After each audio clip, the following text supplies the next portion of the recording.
Welcome to my disaster of an office. Well, look at this mess. Oh, look at it. Makes for a great background, doesn't it? Anyway, we're going to do the March Roundup, and it is April 14th, so I'm about on par with where I've been on my Roundup so far. I do not seem to do these by the schedule I set for myself each time.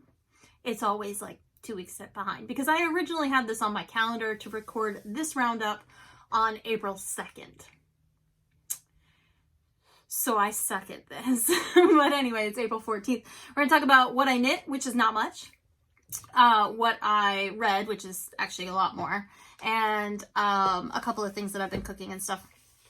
Oh, and my washi tape box. We'll get to my washi tape box. That's probably the best thing I've created in the month of March. April has a lot more stuff. So when I get to the April Roundup, which I'll probably record the middle of May, because I suck at this, we'll have more then. But anyway, so first, let's start with what I knit. I didn't actually finish any knitting projects in March that I can share. I did finish one knitting project, but it's for a design that I am releasing in August. So I will, once I have the pattern written up and it's been sent out to test knitters, I will talk about, I'll talk about it then. It's not quite ready yet. So I finish that. It's a pair of socks. You'll see it later. It's Halloween themed, so I'm releasing it in August so that people can knit it for the Halloween season. So that's the only thing I finished knitting. I did want to talk about my Ixchel sweater. I've had this thing with knitwear. So I did my Ixchel sweater in 2020, or I finished it in 2020. I think I started it in 2019, but I put it down for quite a few months in between there. And it took me forever because, as I said in my video about my Ixchel sweater, which you can find probably linked below, I am not great at color work. It's not my, I say that as I'm working on 2 designs right now that are both color work. It's not my favorite thing to knit. And I feel like I knit it really slowly because I am not capable of holding tension with my left hand. So if I'm switching colors, it is me just dropping, because I'm the most right-handed person that I know. Knitting anything has to be, I have to move the yarn either flicking or grabbing it with my right hand because my left hand is useless. Always has been. It's just the way I am. My wife is ambidextrous and she thinks something's wrong with me. But I literally, I cut my meat and switch hands constantly. I can't do anything with my left hand. It's completely useless. I have no dexterity with my left hand.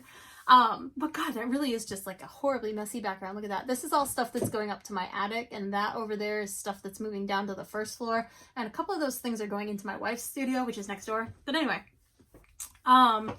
so my Ixchel sweater, as I said in my Ixchel video, I hope I'm saying Ixchel right. I always feel like that word just doesn't quite come off my mouth right. But as I said in my video about it, I knit that sweater. I did a swatch. I did all the things. Somehow it still came out bigger than I wanted it to. As I was knitting, I feel like the wool stretched, maybe because of the weight of it, or I don't know what it was. And then when I blocked it, I bungled that completely like a fool. And yeah, so it was a mess. So I don't wear it very often. And a couple of weeks ago, in the middle of March-ish, I was looking at it in my closet and I was like, I don't wear this sweater. I need to wear this sweater. What is the point in spending over $100 on yarn and hours upon hours of my life knitting a sweater that I'm never going to wear? So I threw it on my way to work one day. Last minute, I switched sweaters and wore that to work and kind of forced myself to wear it or frog it. Like, I would hate to frog that many hours of work. It took me months to knit it.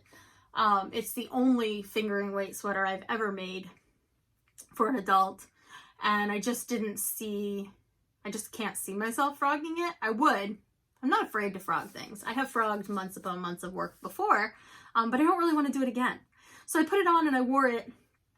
And halfway through the day, I took a couple of pictures of myself in it, and I've now worn it 2 or 3 other times since.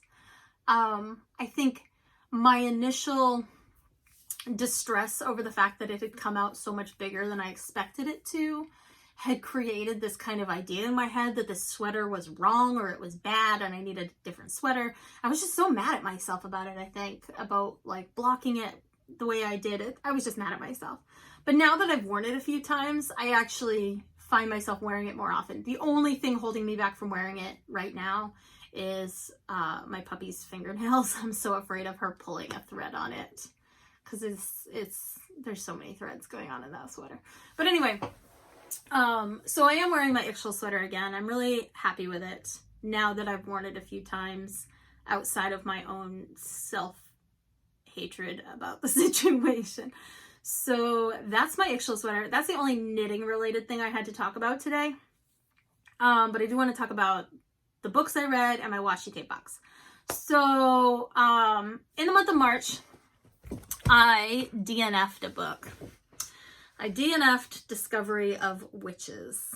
I know this book is extremely popular. I know people really love it. I did not. I tried to read it both on paper and as an audiobook. I may return to it on paper one day. I definitely do not see me returning to it as an audiobook.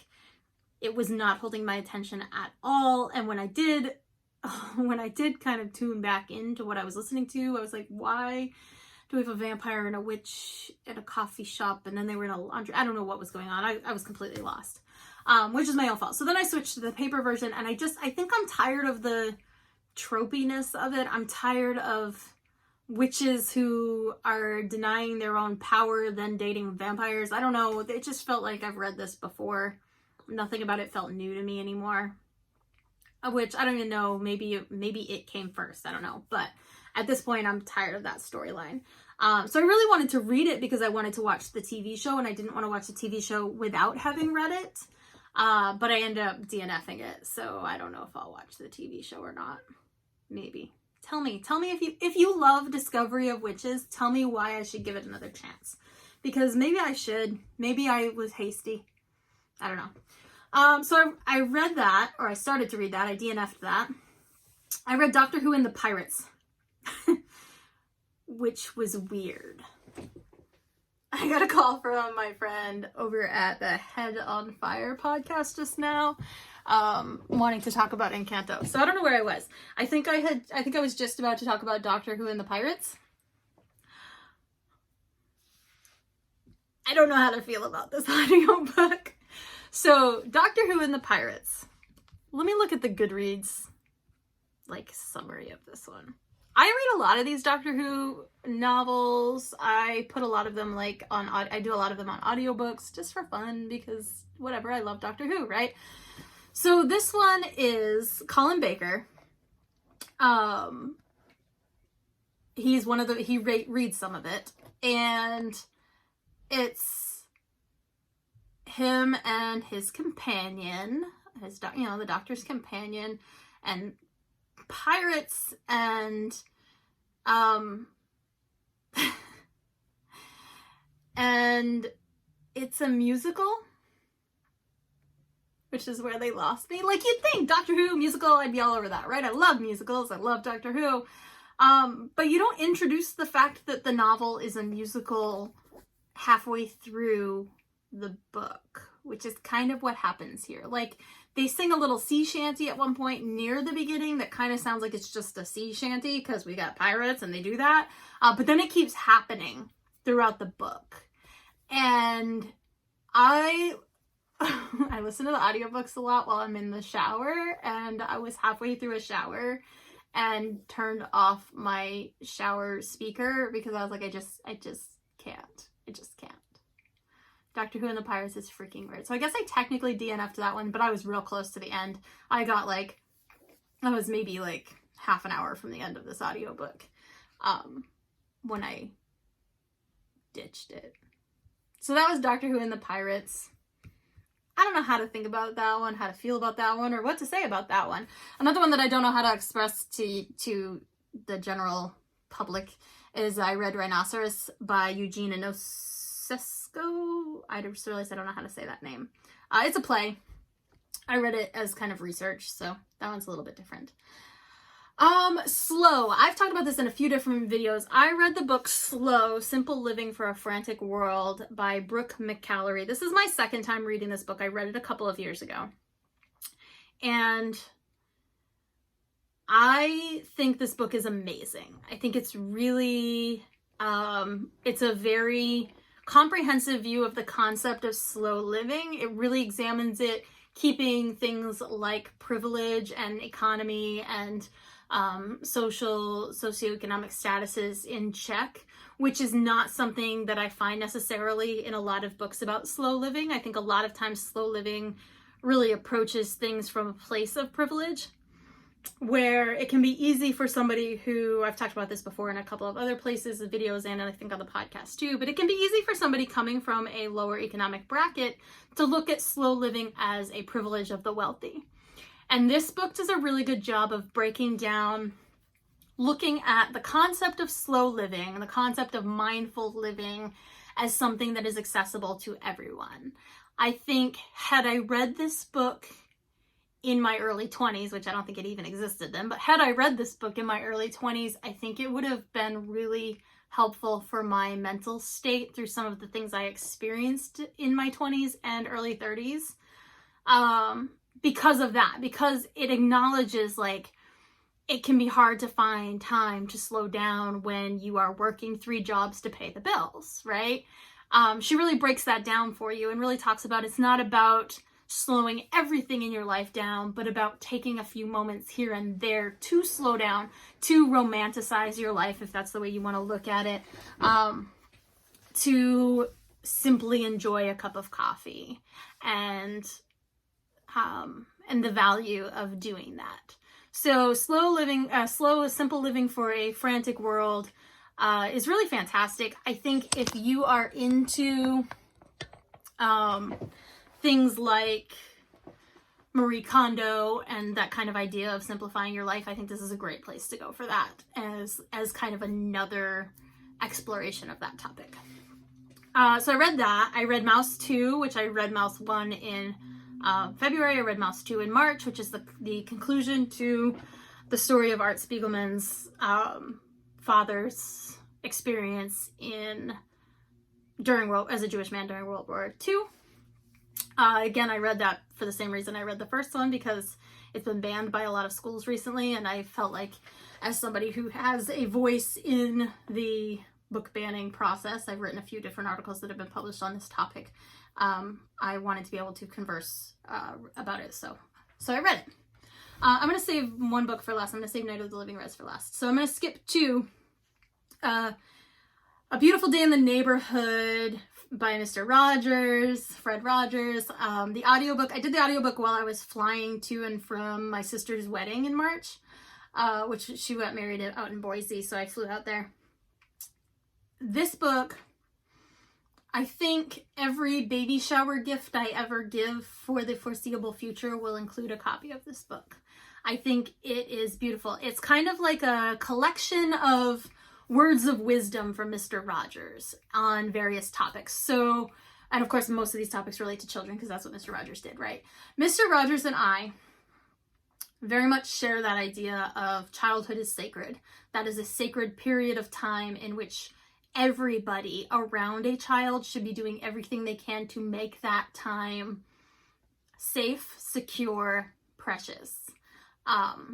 Because we like to say children are resilient, right? This is a concept we have in our culture. Children are resilient. They bounce back.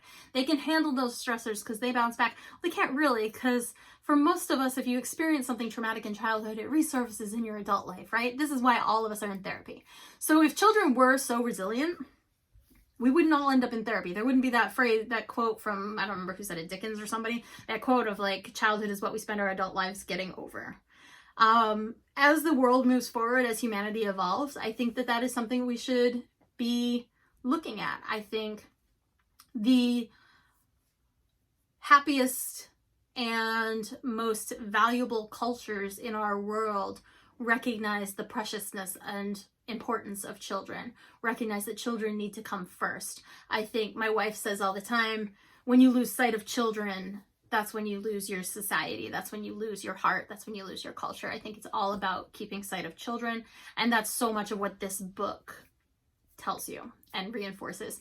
And on top of that, like, he talks about handling children's fears and anxieties, dealing with children's, when children do experience negative situations. So it's kind of like a childcare guide in a way, but an audiobook read by Fred Rogers. Half of it's read by Fred Rogers.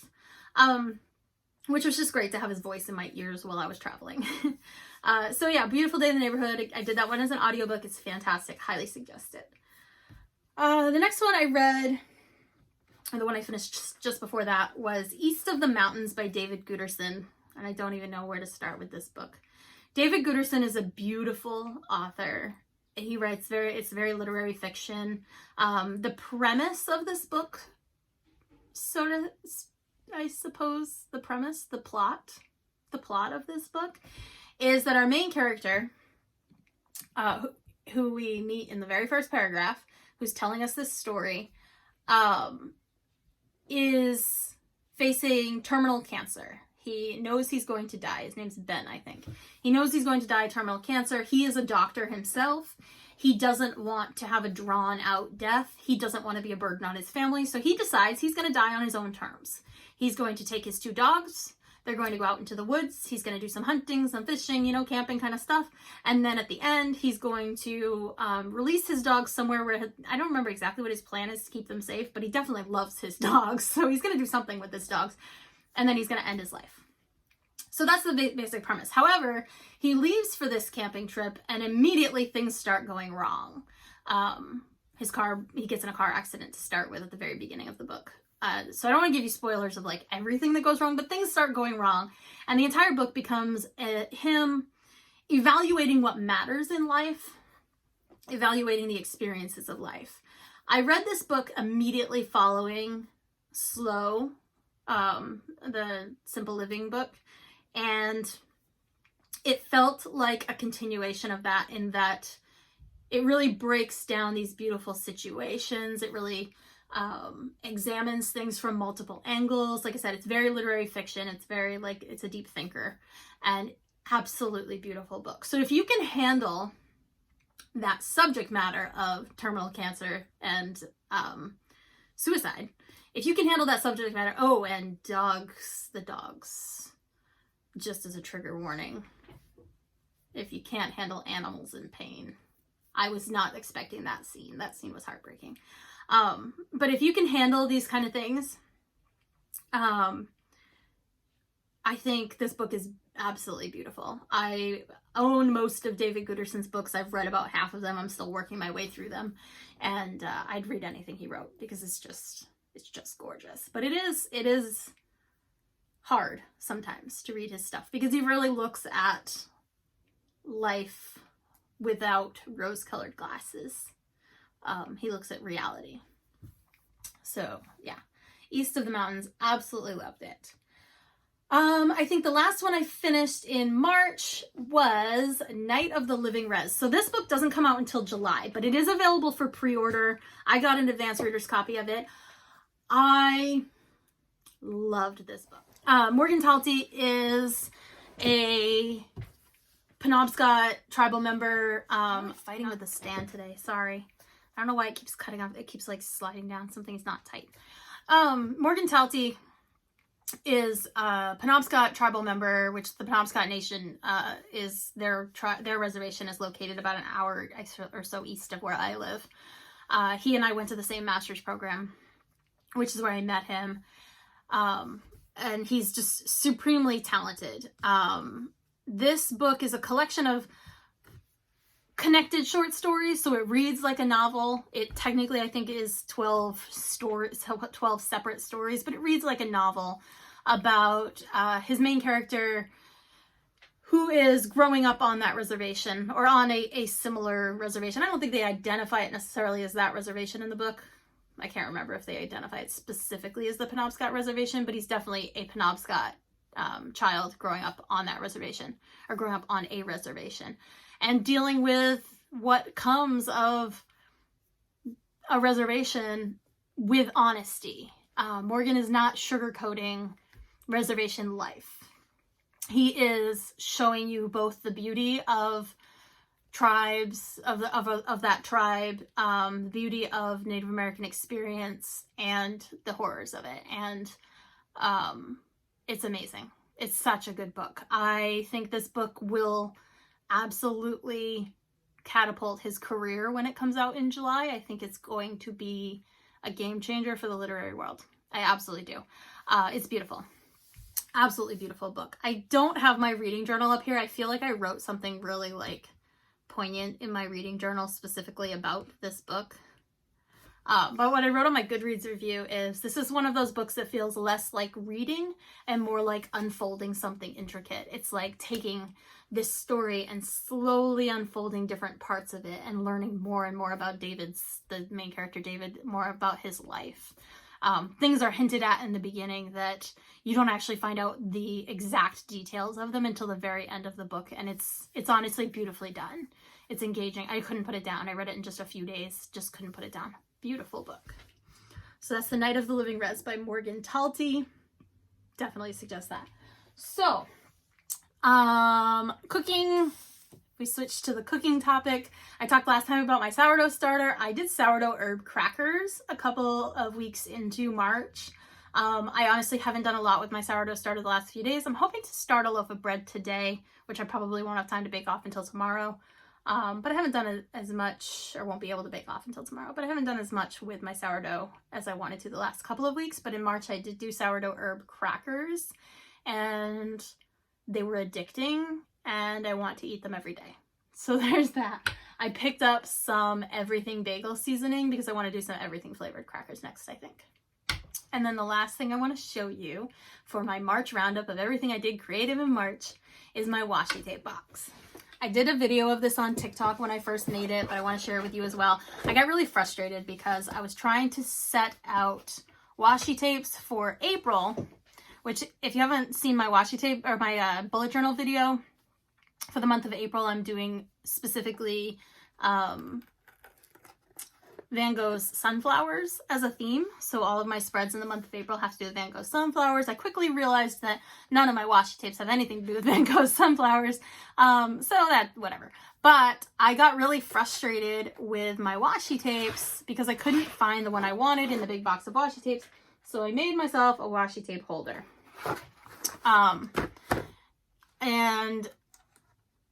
I just took these bamboo skewers that I have in my kitchen for whatever reason that, you know, you use them for cooking reasons. I just took those, I stabbed them through the side of the box.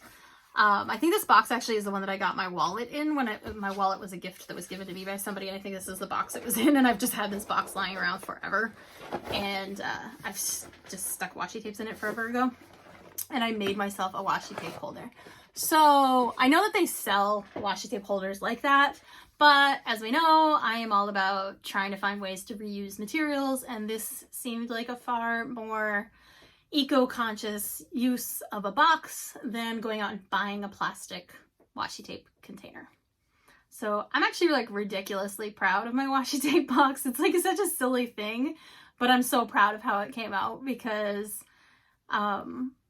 I like it whenever I can upcycle something and it actually works out. So, April, what do I have lined up in April? Well, now we're quarter of the way through April. Like I said, I'm always late with these things. I have finished, what have I finished this month? I feel like I've already finished a couple of things knit-wise. I'm almost done with a knitting pattern that's going to be up on my website probably before this video even comes out. So you probably can find it now.